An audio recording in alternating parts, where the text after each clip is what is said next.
Hey everyone, welcome back to the Tune Project. Today we're going to be doing some violin myth busting, and I'm going to be sharing with you some common myths that are often associated with the violin. So I hope you'll stay tuned for this one. And before we get into this video, if you do enjoy the video and find it to be helpful, please give it a thumbs up. And if you're not already subscribed to the Tune Project, I post here 2 times a week, so if you enjoy my content, feel free to hit that subscribe button. Alright, so myth number 1 is that you have to scratch your rosin in order for it to work. Now, this is believed by many people, especially for those that are just starting out on the violin, have never played before, but this is simply not true. You know, many people choose to scratch their rosin because it might be a little bit easier, the dust might, come through a little bit quicker, but it's absolutely non-essential to actually do this. And in fact, when I was first starting out on the violin, for many years, I didn't even know that this is something that people did. I would have a new cake of rosin and I would just simply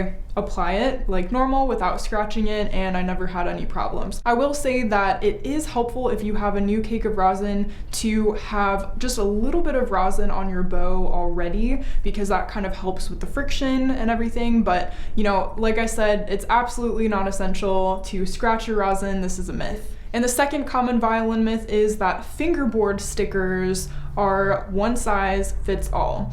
And you know those stickers that I'm talking about, where you apply it to your fingerboard, it has all of the little markers of where your fingers are supposed to go. Well, this is definitely a common misconception because violins come in all different shapes and sizes. Each one is unique. So if you have a one size fits all fingerboard sticker, it's not necessarily guaranteed that it'll work with your particular instrument. And if it happens to be sized correctly to fit your instrument in particular, the chance that you actually get it perfectly in the right spot to where all of those little finger markers line up on the correct pitches is, just slim. The chances are slim that that's actually going to be the case.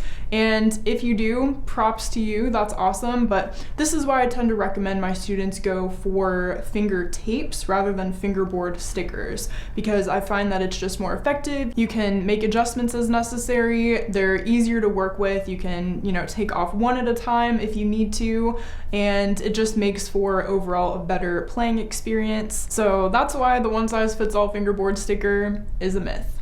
Myth number 3 is if I am left-handed, I should opt for a left-handed violin. Now, there are left-handed violins that exist, yes, but it's not necessary if you're left-handed, if your left hand is dominant, to purchase one of these. Reason being is right-handed people, left-handed people alike have the ability to comfortably play the violin. Now, for you left-handed folks, it might take a little bit more of an adjustment, but honestly, we use both of our hands pretty equally when we play the violin. So whichever hand is your dominant hand, you'll find some value, you'll find some benefit in having just a regular standard violin. So that's why this left-hand violin for left-handed people is a myth. And myth number 4 is that the more expensive the instrument, the better the quality. It's not always the case that the more money you spend on an instrument, the better it's going to be. And in fact,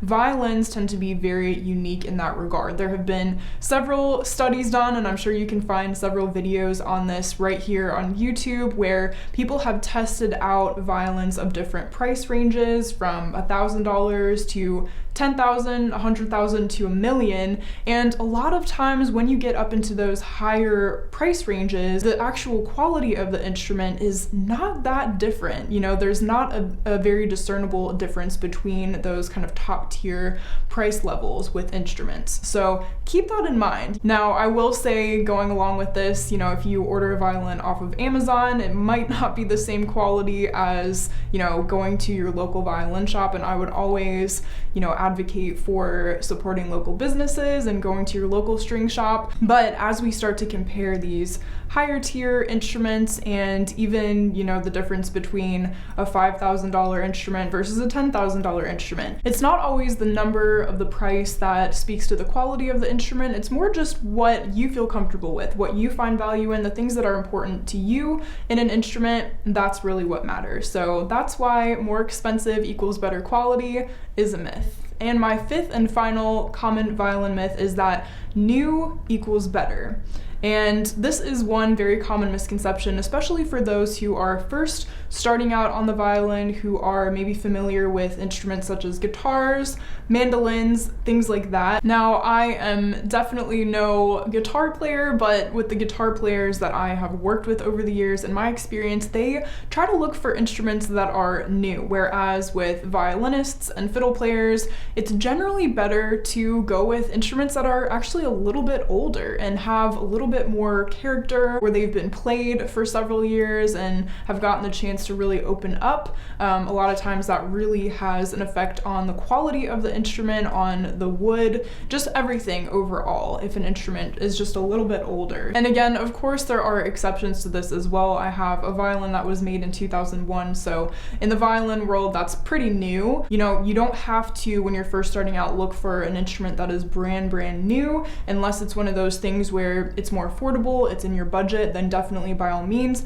But in terms of the quality, as I said, instruments that are a little bit older are definitely going to have a little bit more character to them, and you might find them even better quality than the new ones. Alright guys, well those were all of my common violin myths. I hope you learned something from this video, enjoyed it. Let me know if you have anything to add to this list, or if there was anything that caught you by surprise that I talked about today. Would love to hear your feedback down in the comment section below. And until next time, happy practicing.